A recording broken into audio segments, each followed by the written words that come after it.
लाइए जरा स्टिंग और रखिए सतपुते साहब को और मयूरेश को स्क्रीन पे। आइडिया बेसिकली इलेक्शन सिलेक्शन का वो है कि अब आज इस हफ्ते से फेज 1 पोलिंग की शुरुआत हो रही है। जून के फर्स्ट वीक में आउटकम सामने आ जाएगा। रिजल्ट सीजन के अलावा सबसे इंपॉर्टेंट ट्रिगर अब ये है हमारे सामने। तो ऐसे में एक्सपर्ट्स अपने कुछ ना कुछ स्टॉक्स कंगाल रहे होंगे, पोजिशनली कहीं ना कहीं दाव लगाने का मन बना रहे होंगे। इलेक्शन रिलेटेड हो या ना हो, अपना तो कमाई से मतलब है। एक बहाना मिल गया एक और पिक लेके आने का शो में। सतपुते साहब, 1-2 महीने के टाइम होराइजन तो कुछ बढ़िया वाला स्टॉक पसंद आ रहा है क्या? हाँ जी आशीष। आशीष जी देखिए, मेरी नज़र है बाटा पे।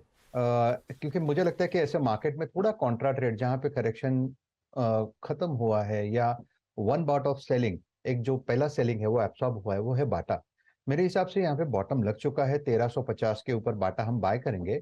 1320 1325 के ट्रेजेक्टरी में आप स्टॉप लॉस को रख दीजिए। और मुझे लगता है कि यहाँ पे जिस तरह से ये पैटर्न पैन आउट हो रहा है, जो डाइवर्जेंस आ रहा है, इसका टारगेट कम से कम 1500 से लेके 1550 तक का होगा। तो बाटा पे नजर है। मुझे लगता है यहाँ पे एक अच्छा ट्रैक्शन, अच्छा मूव मिलना चाहिए और पोजिशनली उसमें एक्यूमुलेशन एक सेफ स्ट्रेटेजी होगी। बाटा रखिए रडार पे। मेरे ख्याल से पिछले हफ्ते मानस ने भी इसको मेंशन करा था। 1325 का स्टॉप है, 1550 का टारगेट है।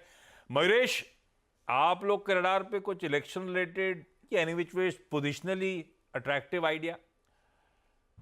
बिल्कुल आशीष जी, तो आई थिंक अगर डिक्लाइंस पे आईसीआईसीआई बैंक मिलती है तो मुझे लगता है I think it's a very good pick. दो तीन चीजें, एक आई थिंक जो वीएफएसआई एज अ स्पेस है, स्पेसिफिकली लार्ज कैप बैंक्स, एक वैल्यूएशंस के तौर पे आई थिंक रीजनेबली प्लेस्ड है। और दूसरा, जैसे हम देखते हैं मार्केट विद इंडिया में जो ईपीएस आरएस रेटिंग्स है, इंस्टीट्यूशन होल्डिंग है, ये सारी क्राइटेरिया जो हम ट्रैक करते हैं ये फुलफिल करता है। दूसरा, आई थिंक जो नंबर्स रहे हैं अब तक 9 महीनों तक, ये रीजनेबली स्ट्रांग रहे हैं।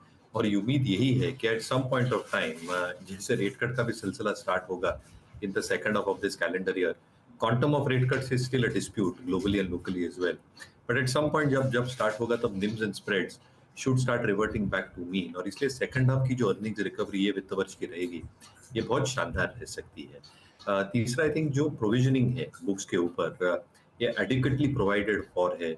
SMA1 SMA2 बुक जो ओवरऑल रीस्ट्रक्चर्ड बुक है आईसीआईसीआई के बैलेंस शीट के ऊपर, और एक्सपेक्टेशंस जो हम मान के रख रहे हैं in terms of PCR and cost to income ratios, ये नीचे ही आते जाएंगे। PCR going up, cost to income ratios going lower. इसके लिए आई थिंक रिटर्न रेशियोज भी अच्छे खासे रह सकते हैं। तो अगर पुलबैक्स पे ये स्टॉक मिलता है तो मुझे लगता है लार्ज कैप से एक बहुत अच्छा विकल्प हो सकता है। बिल्कुल ठीक। रखिए भाई किसी बाटा को और किसी आईसीआईसीआई बैंक को इलेक्शन सिलेक्शन।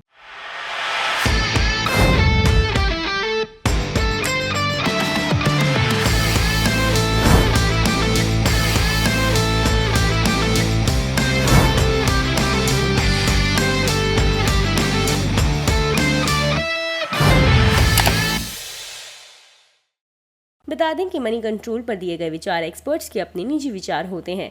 वेबसाइट या मैनेजमेंट इसके लिए उत्तरदायी नहीं है। यूजर्स को मनी कंट्रोल की सलाह है कि कोई भी निवेश निर्णय लेने से पहले सर्टिफाइड एक्सपर्ट की सलाह लें।